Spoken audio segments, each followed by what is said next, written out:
Bismillahirrahmanirrahim. Assalamualaikum warahmatullahi wabarakatuh. Alhamdulillah, puji syukur pada Allah Ta'ala, hari ini kita bisa lanjutkan lagi kuliah di bulan Ramadan dan tetap semangat walaupun siang hari. Kita akan masuk perkuliahan kelima membahas tentang alur pelayaran. Nah, pada kesempatan ini kita akan membahas alur pelayaran itu sendiri, apa saja bagian-bagian dari alur pelayaran, kemudian arah alur pelayaran, kedalaman alur pelayaran, juga gerakan kapal karena gelombang, lebar dan panjang alur pelayaran. Ini kita akan bahas pada pertemuan kali ini. Nah, yang pertama kita masuk ke alur pelayaran itu sendiri. Nah, alur pelayaran ini digunakan untuk mengarahkan kapal yang akan masuk atau akan keluar dari pelabuhan. Alur pelayaran. Dan seperti di daratan ada juga jalannya, sarananya jalan. Di lautan juga ada namanya alur pelayaran. Nah, ini juga untuk menjamin keselamatan kapalnya dalam perjalanan. Ketika masuk ke pelabuhan, dia bisa melalui alur pelayaran sampai bisa berhenti di dermaga. Dan ketiga, untuk mendapatkan navigasi yang aman. Itu perlunya alur pelayaran.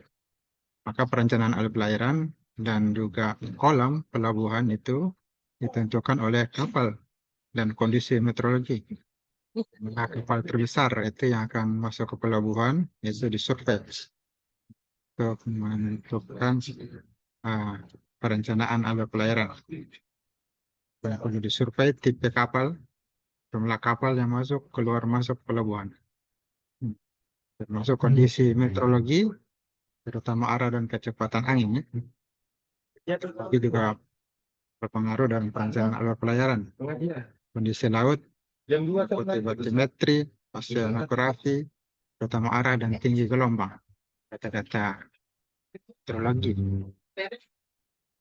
Kemudian kita masuk ke bagian-bagian alur, di mana kapal dalam perjalanan masuk ke kolam pelabuhan oleh alur pelayaran akan mengurangi kecepatannya sampai kemudian berhenti di dermaga.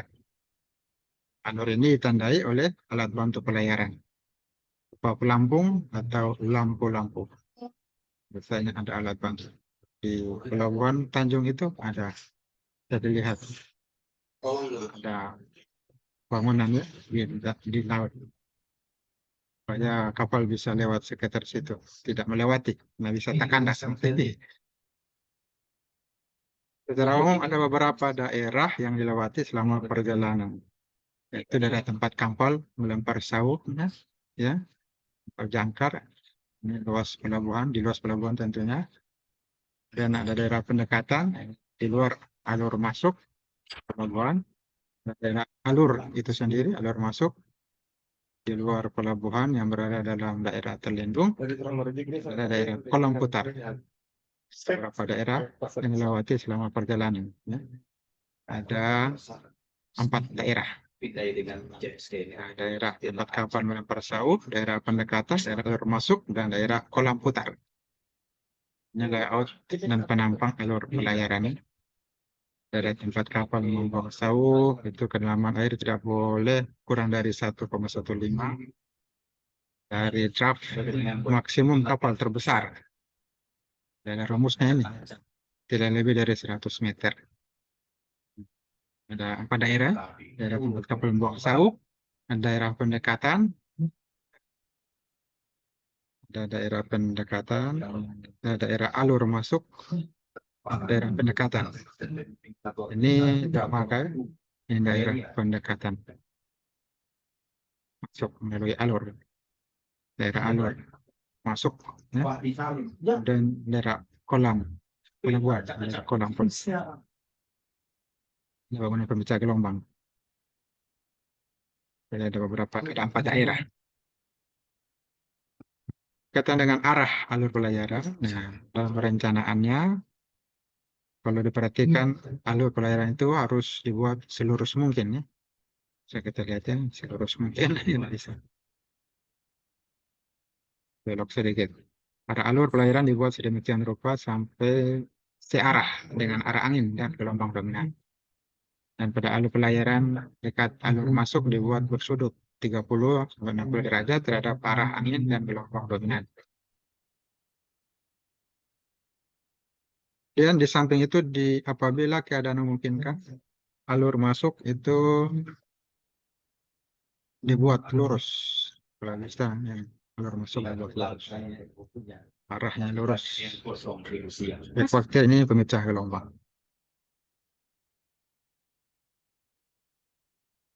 Kaitan dengan tikungan, nah, di darat ada tikungannya, tikungan jalan berbelok, nah, tikungan di laut juga ada lengkungan atau tikungan alplan. Kita lihat gambarnya, mirip dengan di darat. Nah, meskipun lebih baik mempunyai alur yang lurus, nah, pembuatan tikungan seringkali perlu dalam perencanaan layout dermaga dan kebutuhan untuk ketenangan kolam pelabuhan.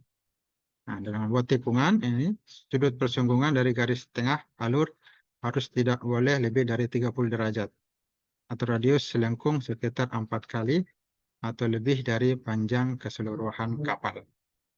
Ya, sudah ada standarnya. Untuk kedalaman alur pelayaran, nah, yang ideal, maka dia harus cukup besar, memungkinkan pelayaran pada muka air terendah, LWL, low, dengan kapal bermuatan maksimum, atau memperhatikan jarak toleransi dari gerakan kapal yang disebabkan oleh gelombang, angin, dan arus.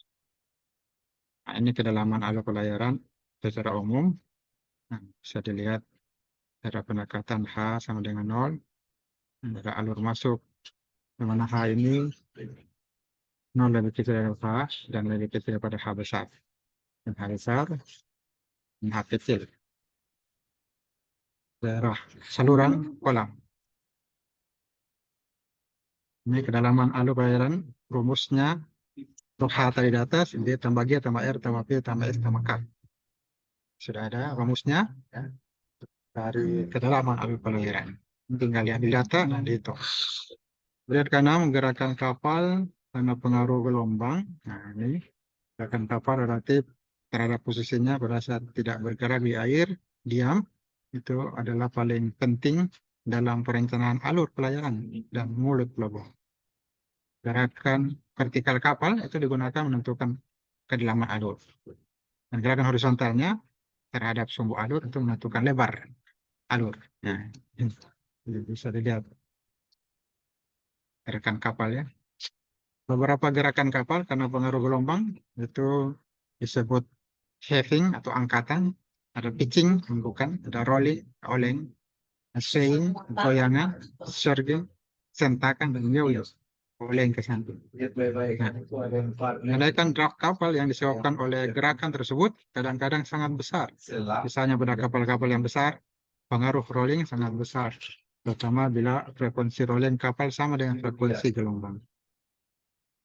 Nah, ini yang mana heaving, yang angkatan, pitching, bukan, rolling, ini oleng ya, banyak oleng kiri kanan, swaying, goyangan, surging ini hentakan, dan yewing, oleng ke samping. Berikut lebar alur. Nah, ini tergantung beberapa faktor. Ada 5 faktor. Tergantung dari lebar, kecepatan gerakan kapal, ya. Kemudian lebar alur itu tergantung trafik kapal juga. Apakah alur direncanakan untuk 1 atau 2 jalur?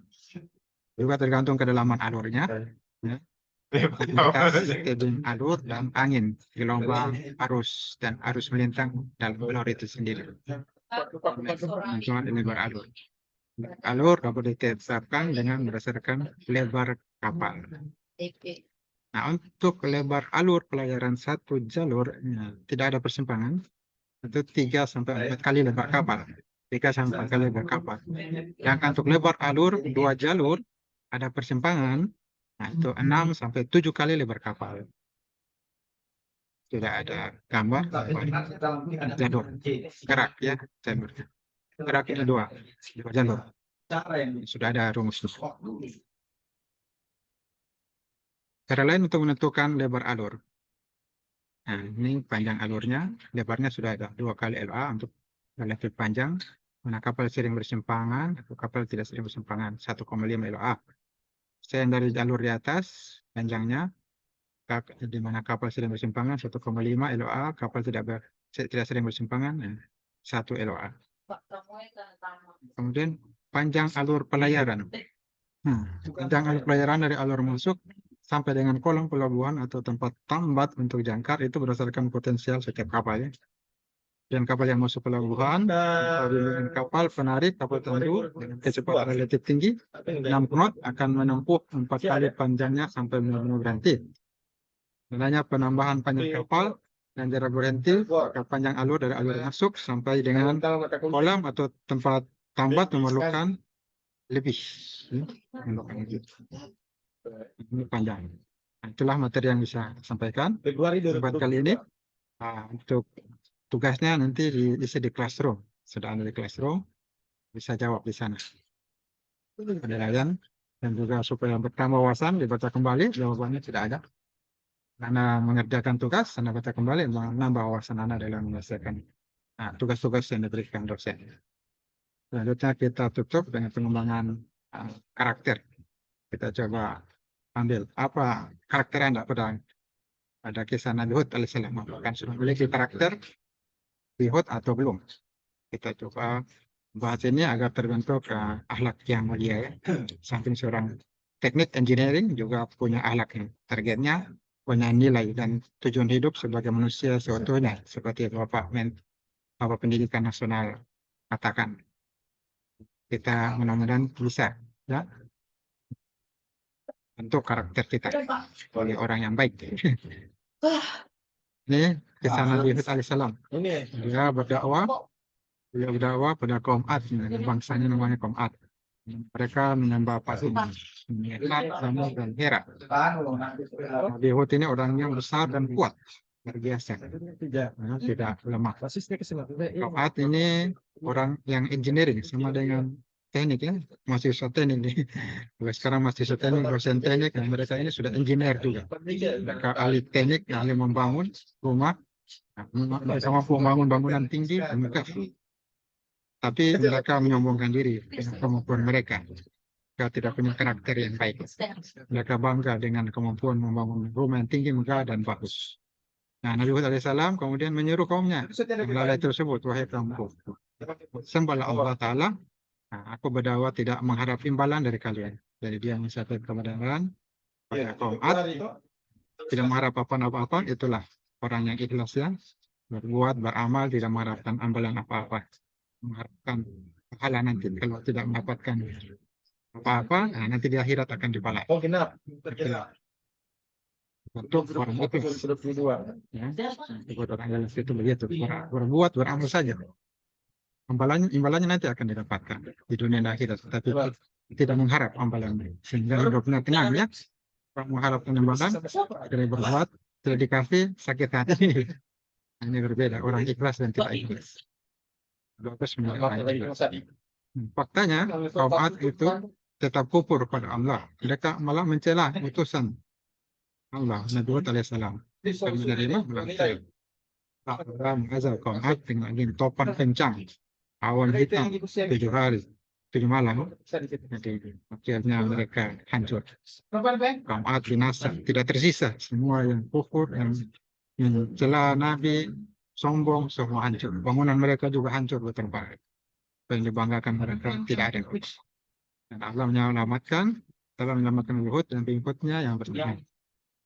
Inilah yang kita bisa ambil ya. Maka mahasiswa diharapkan bisa kuat ya, sehat dan kuat. Kemudian tetap bersyukur dan taat beribadah, melakukan segala sesuatu dan Allah, ikhlas, tidak mengharap imbalan dari makhluk, tidak sombong, congkak dan lain-lain. Demikian yang saya berikan bagi kesehatan. Artinya kita Alhamdulillahirrahmanirrahim. Wassalamualaikum warahmatullahi wabarakatuh.